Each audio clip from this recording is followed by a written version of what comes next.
Remember I said that the tactic of Justin Baldoni's lawyers to include Taylor Swift in the lawsuit was nothing short of Machiavellian, because I knew that Taylor's name, her team would be like, we got a multi-billion-dollar enterprise, quote unquote, for me, and we don't want to be part of this at all. And now she is running for cover and leaving Blake for dead because they don't want any part of this. And that was a tactic. And I keep saying this is the craziest, by far, legal situation to ever hit the entertainment industry. The movie business has never experienced a lawsuit like this that has so many tentacles.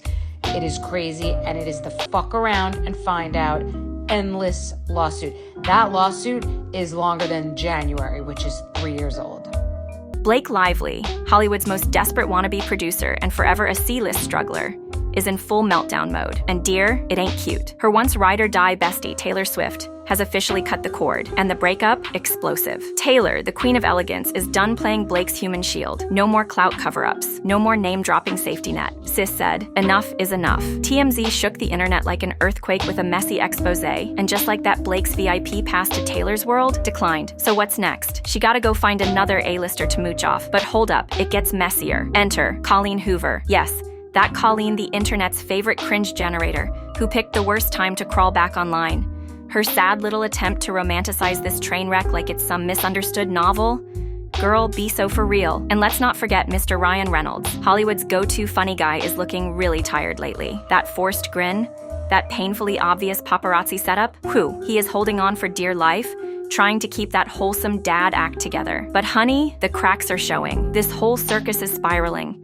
And not even Blake's sky-high PR budget can clean up this mess. TMZ's latest bombshell? Pure desperation from the former Gossip Girl star. Girl, it's giving last call at the clout bar. With friends ghosting her and the internet dragging her name like a bad lace front, Blake's downfall is just getting started. Buckle up, because this drama, it's about to get juicier than a peach in July. Looks like Taylor Swift finally caught a clue, and Blake? She's about to find out what happens when you treat a global superstar like a designer purse cute for the season, but easily replaced. Just last week, whispers of tension between Taylor and her forever thirsty C-list plus one were everywhere. But Blake's PR team, they were working overtime trying to scrub the mess like a stubborn wine stain. Everything's fine, they swore. Dear, no it ain't. Because in just 7 days, TMZ spun the block and aired it all out. And the fallout? Brutal. Their headline? Taylor Swift's bad blood with Blake Lively. I am not your dragon. Oop. You know Blake needed a deep conditioning treatment after that one. But let's be real. Not even her overpriced hair care line can fix this kind of damage. Taylor is done playing babysitter for Blake's mess. Word on the street? She is livid about being dragged into Blake's petty, behind-the-scenes feud with Justin Baldoni. And honestly, who can blame her? Taylor built a whole empire off real talent.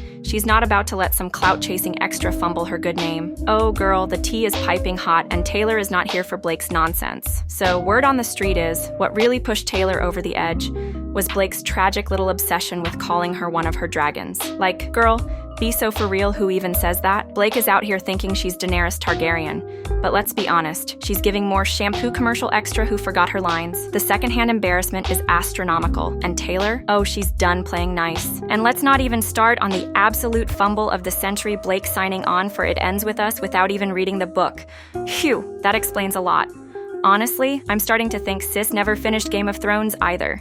Because if she had, she'd know Daenerys got betrayed, hated, and well, torched. And at this rate, Blake's already 2 out of 3 hated and spiraling. Somebody pass her a history book or a PR team because this ain't looking good. And now, we finally get Taylor's side of the drama straight from her camp to TMZ. And dear, it just made Blake's mess look so much worse. Apparently, Taylor pulled up to Blake's penthouse exactly when she was told to, thinking it was about to be a chill little link-up.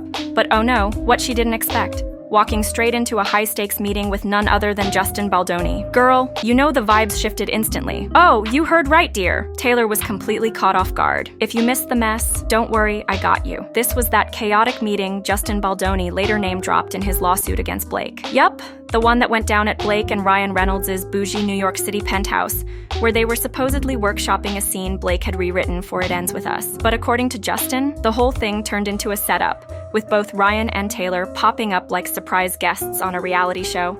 But plot twist, Taylor is flipping the script because guess what? She was actually the one ambushed. Whew! Turns out, Blake, the ultimate calculating social climber, ran a game on her own bestie. Taylor thought she was just stopping by for some casual girl talk, maybe a little wine, a little gossip. But instead, Sis got thrown into the middle of a full-blown Hollywood standoff between Blake, Ryan, and Baldoni. That ain't a coincidence, girl. That's a setup. And now, the streets are divided. Some fans are all in on Taylor's side, saying Blake has been leeching off her clout for years. But others? Oh, they clock Taylor's track record of playing the victim whenever the drama gets too hot. Like, let's be real, she's been in this industry long enough to know when somebody's trying to use her name. So why does Taylor keep finding herself in these messy situations? Like, girl, at some point, you gotta stop acting shocked that Blake's been running games for years. Let's be real, this ain't Blake's first rodeo. And whew, girl, it gets even messier. Taylor's just now clocking all the wild things Blake has been saying behind the scenes. According to sources, Sis was out here telling a young actress that Taylor herself personally cast her for a role. Spoiler alert, that never happened. The delusion. If Taylor's really cutting ties for good, then honestly, good for her. Blake finessed her way into Taylor's world, got her to be godmother to her kids, and squeezed every last drop of clout out of that so-called friendship. But guess what? The jig is up, and hold on to your edges,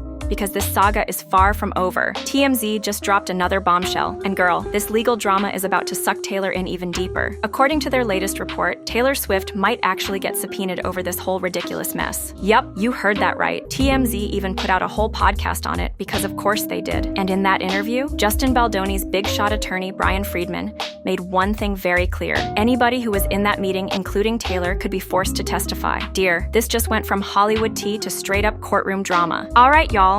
Let's all pour one out for the Taylor and Blake friendship, because it's officially over. It had its moment, but it's gone now. At least Blake's got her memories. Taylor? Sis packed up and took off like she was heading to a new city. And honestly, I'd pay to watch Blake's face when she saw that TMZ headline. You know she was in that big ol' Connecticut mansion, pacing around, sipping iced lattes like they were shots, and probably calling up Ryan Reynolds like, "Fix this, please." But look, we already know who started this whole mess, don't we? And just when you think the drama couldn't get any thicker, a bunch of sources came out with some wild new takes on what really went down. One of Blake's so-called insiders is out here saying everything's cool between them, that they're still chatting regularly. Yeah, right. Sounds like something Blake would say to save face. Meanwhile, another source spilled the tea that Taylor was pissed when she realized how deep Blake dragged her into this legal circus. And it was that whole embarrassing dragon thing that sent Taylor all the way off. I mean, seriously, calling someone your dragon in 2024? Come on now. So, word on the street is, Blake tried to apologize, there were some tears, and they allegedly hugged it out. Okay, let's be real. Blake's PR team is working overtime,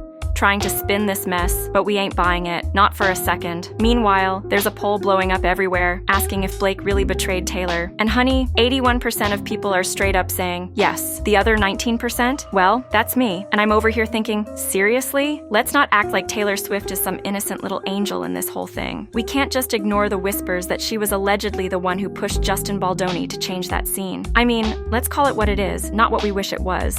A lot of people are actually shocked that it took Taylor this long to wake up and see Blake for who she really is. And speaking of people who are still in denial, guess who just came crawling back from social media purgatory like nothing ever happened? That's right, it's Colleen Hoover. A few weeks ago, she pulled a Houdini and vanished off Instagram. Had everyone thinking she was ready to hang up the keyboard for good. But plot twist, Sis wasn't retiring. She was just playing a game. And now, drop your thoughts in the comments below. Let's talk about it. If you're feeling the vibe, hit that like button. And if you're new to the fam, make sure you smash that subscribe button. Don't forget to hit that notification bell so you're the first to know when we drop the latest and greatest. Thanks for tuning in.